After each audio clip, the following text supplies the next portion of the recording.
So hello guys, welcome to my video. এটা হচ্ছিল Japanese manga সিরিজের ডেমন স্লেয়ারের সিজন 1 এপিসোড 1। আমরা দেখতে পাচ্ছি তানজিরো তার ছোট বোন নেজুকেকে পিঠে করে নিয়ে কোথায় যেন যাচ্ছে এবং তার মুখে টেনশনের চিহ্ন স্পষ্ট।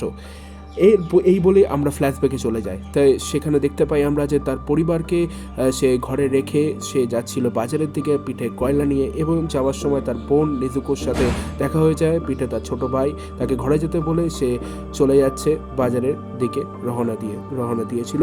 বাজারে পৌঁছে বাজারের লোকেরা তাকে খুবই ভালোবাসে। বাজারে বিভিন্ন লোক তাকে কয়লা কেনার জন্য আশ্বাস দেয় এবং কয়লা কেনে।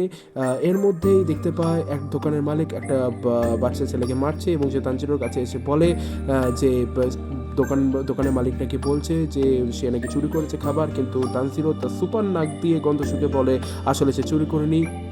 এই বলে সে বাড়ির থেকে রওনা দেওয়ার সময় তার দেখা হয়ে যায় সাবুকো কাকুর সাথে, এবং সাবুকো কাকু তাকে বলে বাড়িতে এসে খেয়ে দেয় নাও। এই সময় তাকে বাড়ির দিকে যেতে দেয় না, কারণ রাত্রিবেলায় ডেমন বেরোয়। সে অনেক কণ্ঠস্বর নিচু করে সে বলে যে রাত্রিবেলা ডেমন বেরোয়, মানুষকে ডেমন যে মানুষদের খায়। এই বলে তানজিরো মনে পড়ে যায় যে ছোটবেলায় তার দিদাও তাকে সেম ঘটনা বলতো। এই কথা বলে সকালবেলা হয়ে যায়। সকালবেলায় তানজিরো সাবুকো কাকুর বাড়ির থেকে বিদায় হয়ে বাড়ির দিকে রওনা দেয়। বাড়িতে পৌঁছে সে দেখতে পারে রক্তাক্ত কাণ্ড। তার বোন নেজুকো তার ছোট ভাইকে নিয়ে বাইরে পড়ে আছে রক্তাক্ত অবস্থায়। গাড়ির ভেতরে ঢুকে সে দেখতে পারে তার মা, ভাই, বোন, হানাকো, শিগুরাকো সবাই পড়ে আছে রক্তাক্ত অবস্থায়। সে বুঝতে পারে যে এটা ডেমনের কাণ্ড। ডেমন তার মা, ভাই, বোনদের মেরে ফেলেছে। এই বলে তানজিরো ফিরে আসে ফ্ল্যাশব্যাক থেকে। আমরা বুঝতে পারি যে তানজিরো এই কথাগুলো মনে মনে আলোচনা করছিল। আমরা দেখতে পারি যে নেজুকোর জ্ঞান ফিরছে। নেজুকো তানজিরোর উপরে অ্যাটাক করে দিয়েছে। তানজিরো পাহাড়ের ওপর থেকে নিচের দিকে গড়াগড়ি খেয়ে পড়ে গেছে। পড়ে গিয়ে তানজিরো বুঝতে পারছে নেজুকো ডেমন হয়ে গেছে। সো নেজুকো উঠে দাঁড়িয়ে তানজিরোর দিকে তাকিয়ে আছে। তানজিরো বুঝতে পারছে নেজুকো এখন পুরোপুরি ডেমন হয়ে গেছে। নেজুকো তানজিরোর দিকে হামলা করে দিয়েছে। তানজিরো কোনো রকমভাবে তার কুঠুরিটি দিয়ে তাকে কামড়ানোর থেকে আটকে রেখেছে। তানজিরো মনে পড়ছে নেজুকো ছোটোবেলাকার কথা। ছোটোবেলায় নেজুকো কত ভালো ছিল, তার ভালো বোন ছিল, তার বাবা মার কথা তার মনে পড়ছে। তানজিরো ভাবছে যে নেজুকো কীরকম কী হয়ে গেছে। তানজিরো চোখে জল আমরা দেখতে পাচ্ছি। তানজিরো চোখে জল এসে গেছে। চোখে তার বুঝতে পারছি তার হৃদয়ে কতটা বেদনা রয়েছে। এই দেখে নেজুকো সে আটকে রাখতে পারেনি। নেজুকো তার ভাইকে এইভাবে তার চোখেও জল চলে আসে। সো আমরা দেখতে পাচ্ছি যে একজন ডেমন স্লেয়ার চলে এসেছে তানজিরোকে ডেমনের হাত থেকে বাঁচানোর জন্য, যার নাম তোমিওকা কিউ। সে একজন হাসিরা।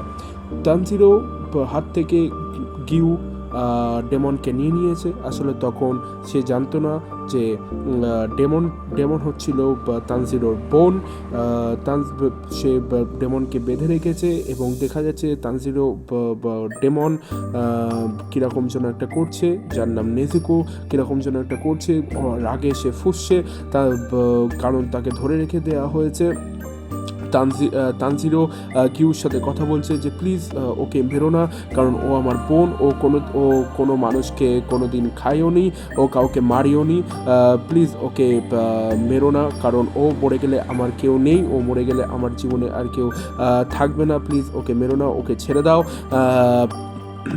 আমি তোমার কাছে প্রার্থনা করছি, ওকে মেরো না, ওকে ছেড়ে দাও। আমরা দেখতে পাচ্ছি যে হাসিরা গিউ তার কাটানা হাতে তুলে নিয়েছে মারার জন্য ডেমনকে। তানজিরো বলছে প্লিজ ওকে ছেড়ে দাও। গিউ হঠাৎ করে চিৎকার করে উঠে বলছে যে তোমাদের মতো মানুষ শুধু লোকেদের কাছে ক্ষমা চাইতে পারে, তোমাদের মতো কমজোর মানুষ শুধু লোকেদের কাছে ক্ষমা চাইতে পারে, তারা জীবনেও কাউকে সাহায্য করতে পারবে না এবং নিজের সুরক্ষা করতে পারবে না। তাই আমাকে ডেমনকে মারতেই হবে, কারণ ডেমনকে আমি শুধু দেখেছি নিজের পরিবারকে খেতে, নিজের পরিবারের লোকেদের খেতে, কারণ এটাই তাদের কাজ, এটাই তাদের ধর্ম।